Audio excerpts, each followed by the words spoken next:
With Ukraine having some political issues, a lot of the Russian Z propaganda channels decided to come out celebrating victory. Like already there is no chance for Ukraine to completely recover, and that the removal of Fedorov supposedly is gonna turn the tide for Russians. The reality is, it's not. Russia has never been in a worse situation than it is now, and it's gonna get only worse no matter what. Already Ukraine is striking ships inside of the Black Sea, not just the Sea of Azov, therefore paralyzing a lot of the connection for trading.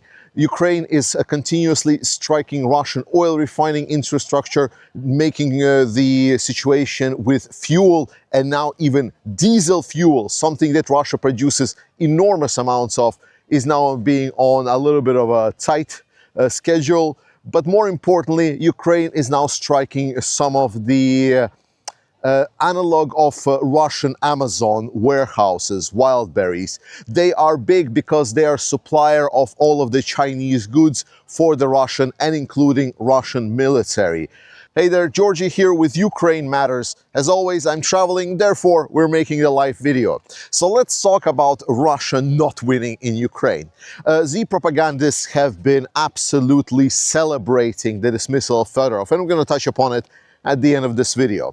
But I want to focus on the important things. The important part is that while a lot of people perceive the removal of Fedorov as that this is basically the end of any kind of technological innovation for Ukraine, and that Ukraine is just going to completely follow the sort of an old school military doctrine, completely removing innovation, that is not true. Fedorov was a big driver for Ukrainian innovation. That is very accurate. But he was not the only one. There is plenty of other things. Let's take someone, for example, as Magyar. Magyar is a big pro-Syrskyi guy, by the way, if you didn't know. And he is also sort of like this innovator in this area. He is pushing for a lot of the things inside of the unmanned system forces. And they have been climbing upwards with a lot of success. And they are a good driver. There has been also a lot of movement from the Ukrainian SBU forces and Ukrainian intelligence that have been also pushing for a lot of innovation inside of Ukraine. So we must not overestimate the role of Fedorov. For sure, it's a complete loss and it's a mistake of dismissal of Fedorov, in my opinion, but it's not going to be completely defining the end of the war. The reality of the matter is that by this point, Ukraine has a massive advantage over Russia on the front line. And Russians are knowing that. Just recently, we had a confirmation that, for example, in the village of Konstantinivka, that, by the way, Putin and his cronies claimed already is captured, Ukrainians are now stating that they pushed Russians back. And suddenly, well, what did Russia actually gain during this spring? Deep State has been coming out with the information. Deep State is a Ukrainian mapping project. I know some people get really confused.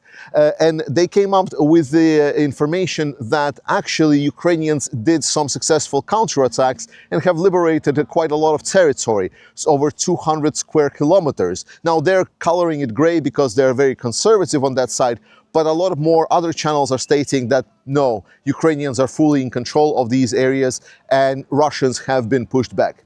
Reality is Russia right now is completely behind. They're behind in drone warfare and Ukrainians are moving further and further and further ahead. All of the talks that the Ukraine could be potentially put aside and Russia can just come back is untrue.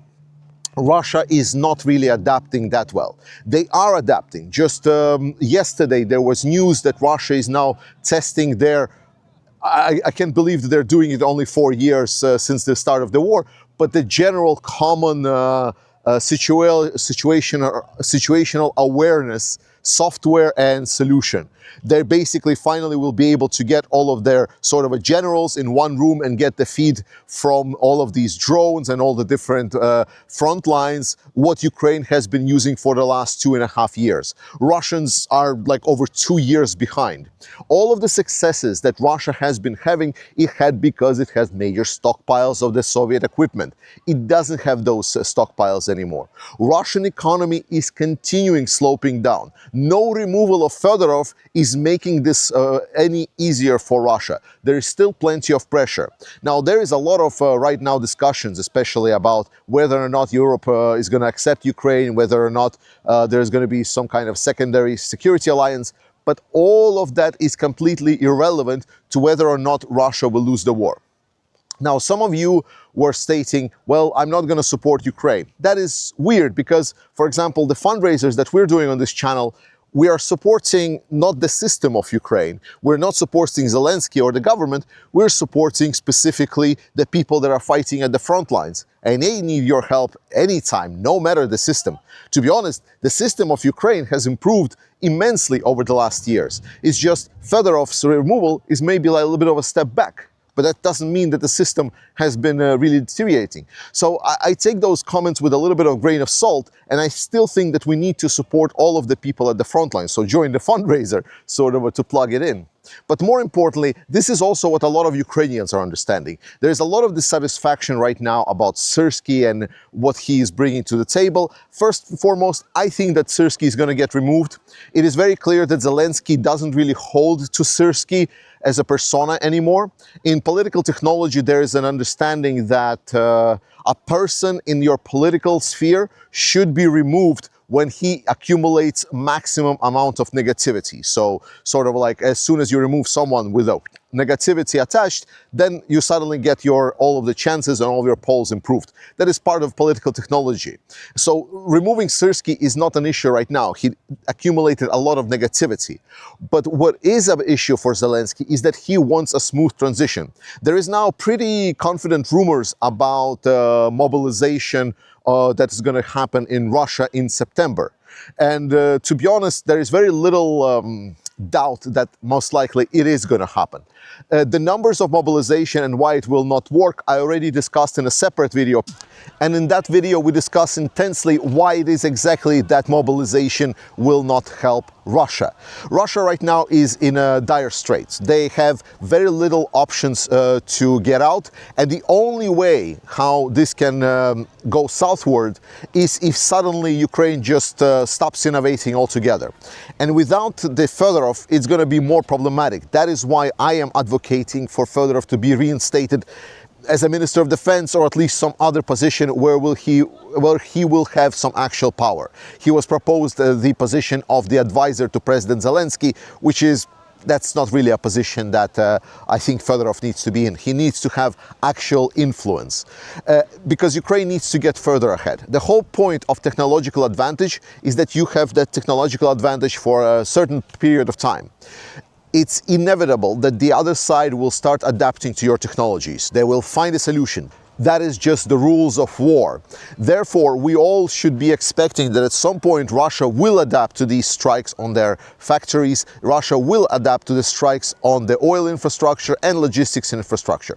What Ukraine needs to do while they're having the advantage is push that advantage further. So Russia will just always keep catching up. This is the first real advantage that Ukraine has, and I think they need to stick with it. And finally, let's talk about this recent strike of Ukraine on wildberries. Firstly, it happened close to Moscow. So once again, no matter amounts of protection that Russians are putting, Ukrainians are still reaching the targets. And actually, there was even like a part of the video where you even saw that firstly, as the Ukrainian drones flying, there was absolutely no air raid alarm. So basically Russians are pretending once again that if you just don't report on any issues happening, then no issues will be happening, despite the fact that after the Ukrainian strikes, the smoke from that fire on the wildberry stock warehouse was so huge that it was seen basically for thousands of meters and kilometers away. But it's all irrelevant in Putin's world, because if he says there is no issue, then there shouldn't be any issue. And secondly, we saw as the Russian systems were trying to lob missiles at these drones, and then missiles would just fly by these drones and not really hit anything. The reality is Russia is lacking a lot of good air defense. It's a major, major issue. The production of their missiles is lacking. They're not able to produce them at necessary amounts. So right now already people in Crimea and other places on the front line are reporting that there are pockets where Russian air defense are fully absent. Ukrainian strike force has actually reported that they use drones to strike underground bunkers in some areas in Crimea, specifically designed to withstand some of the drone strikes. That's why they used some heavier drones.